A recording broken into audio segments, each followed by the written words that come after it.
Hi, this is Ange, and this is Andreax, and the video we're going to be looking at now is one from Thoughty 2, and it's about spontaneous human combustion, which is something that I remember reading as a child and being completely terrified of happening. And then by my teen years thought it was all fake, and then it turns out it's not as fake as I thought it was. So anyway, but before it gives you nightmares or anything, it is very rare, so we should be fine. But while you're down in the down in the description is going to be a link to Thoughty2's website, our YouTube channel. I highly suggest that you go to it, subscribe to them, and while you're down there, if you could bump that like button, and then if it gets mad, you could, apologize by hitting the subscribe button too, so it feels fair. All right. So thank you very much, and let's start today's video. Hey, 42 here. 3 days before Christmas in 2010, 76-year-old Michael Faherty died in a house fire in the picturesque Irish city of Galway. People die in house fires all too often, but this case was unusual. What was once Michael's body was now a pile of ash, as though he'd been consumed by a towering inferno. But that made absolutely no sense, because aside from the armchair in which his body was found, the rest of his house was practically untouched. Investigators were also struggling to figure out how the fire had started. There was no source of flame nearby, nor a trace of accelerant amidst the debris. Stranger still, a foul-smelling oily residue coated the walls and ceilings of the entire ground floor.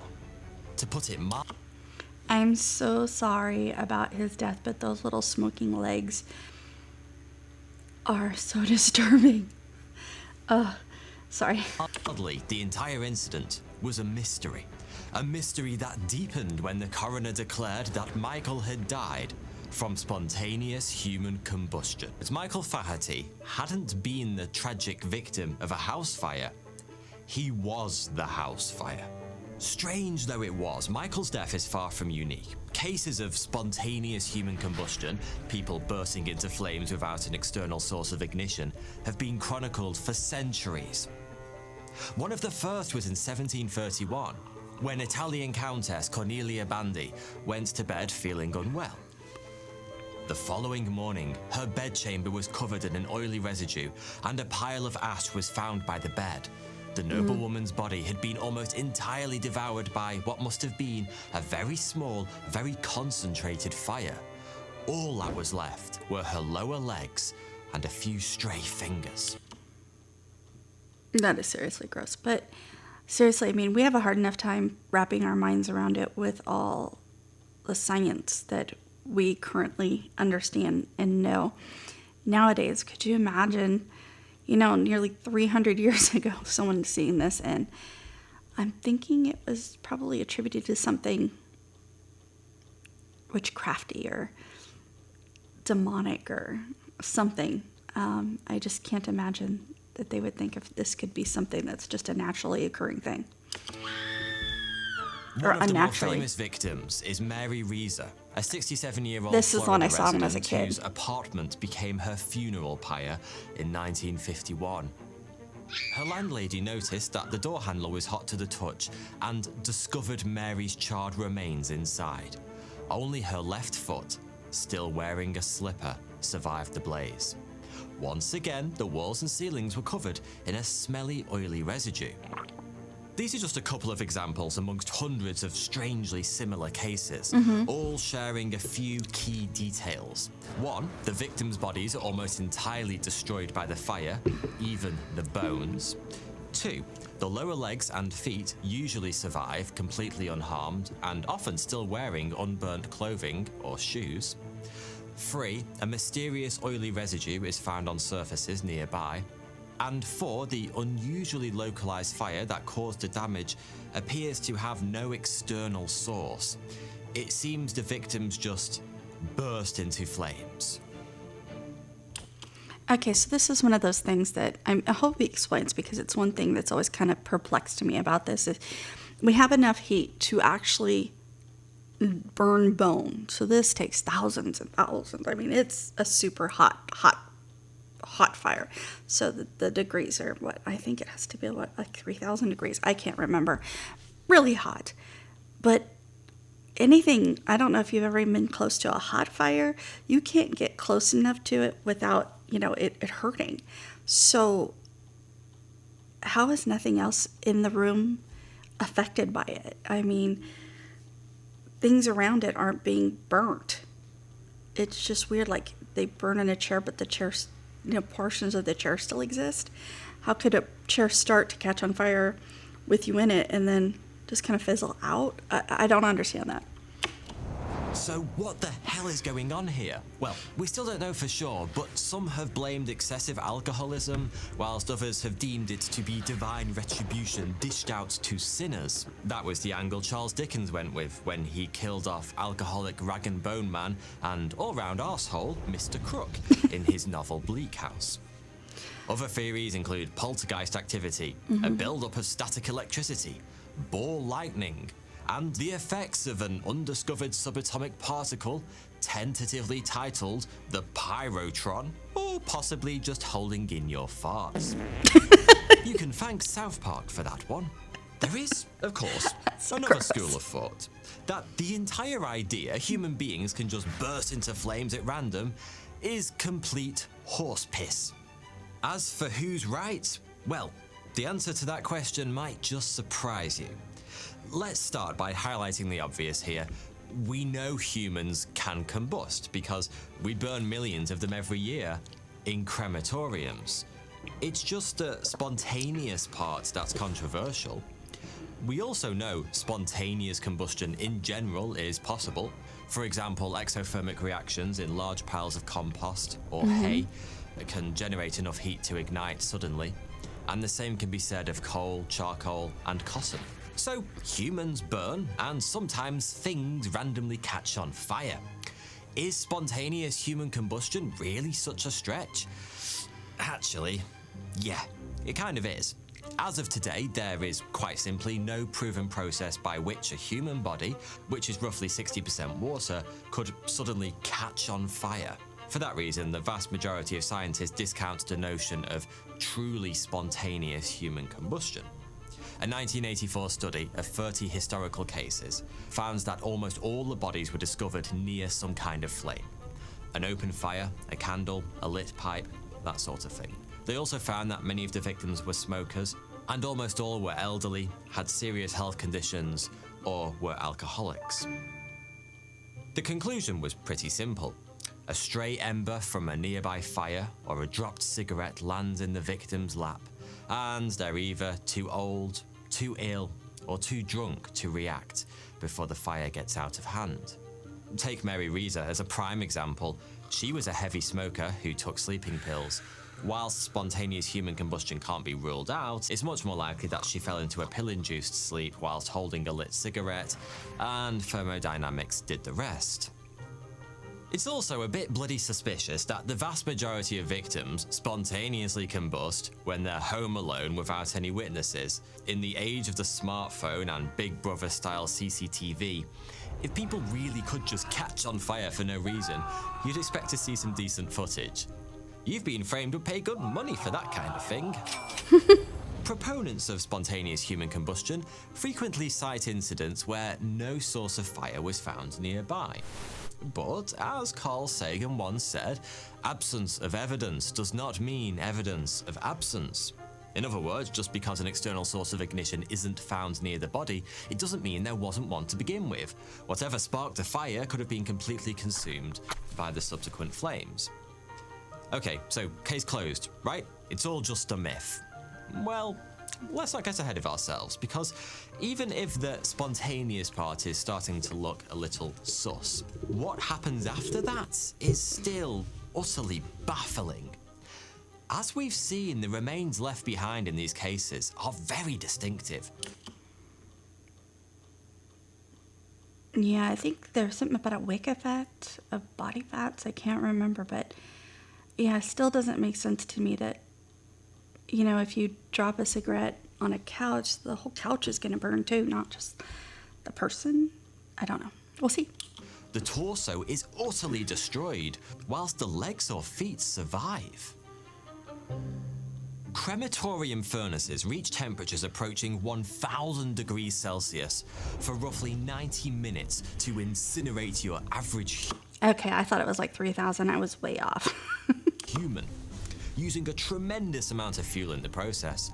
Even then, fragments of bone remain that have to be mechanically pulverized. So here's the million-dollar question. How could a mere cigarette or errant ember falling onto someone's lap achieve similar results to an industrial furnace? And how can a fire that's hot enough to turn bones to ash leave other parts of the body completely untouched? Not only is this stuff seriously weird, it's also the exact opposite of what we typically see with victims of house fires. Normally, the limbs go first, and the torso tends to survive. For a long time, these twin enigmas remained unexplained, until an unexpected source provided a clue. Oh, yeah, unexpected source. The humble candle. Everyone knows how candles work. The wax provides a steady flow of fuel, which is delivered to the flame by way of the wick, resulting in a slow, even burn that can last for hours. Something similar could be happening with spontaneous human combustion. A spark ignites a victim's clothing, which acts like the wick, and then the wax, aka fuel, is supplied by human body fat, which is highly flammable. If a small clothing fire is left unchecked because the victim is incapacitated or already dead from natural causes, the skin beneath could rupture, allowing melting body fat to seep into the clothing. The fat would fuel a fire, which melts more fat and just perpetuates the cycle until there's no more fuel to burn. In effect, the victim becomes a human candle. This gruesome process is known as the wick effect, and it illuminates a lot of the weirdness we've seen so far. A small, intense fire with a low flame that won't easily spread beyond its source of fuel seems like the perfect fit for spontaneous human combustion. The distinctive destruction of the torso also starts to make sense. That's where we carry most of our body fat. The legs survive partly because they're below the fire where it's considerably cooler, and partly because they don't contain enough fat to fuel the flames. The wick effect also explains where that odd brown residue comes from. Gruesomely enough, it's just partially burnt body fat. But as good as the wick effect appears to be in explaining all the oddities of these cases, there is one small problem. Oh no. In I like the wick effect. 2016, BBC's Earth Lab conducted an experiment to demonstrate the efficacy of the wick effect on a human body. But things didn't proceed as planned.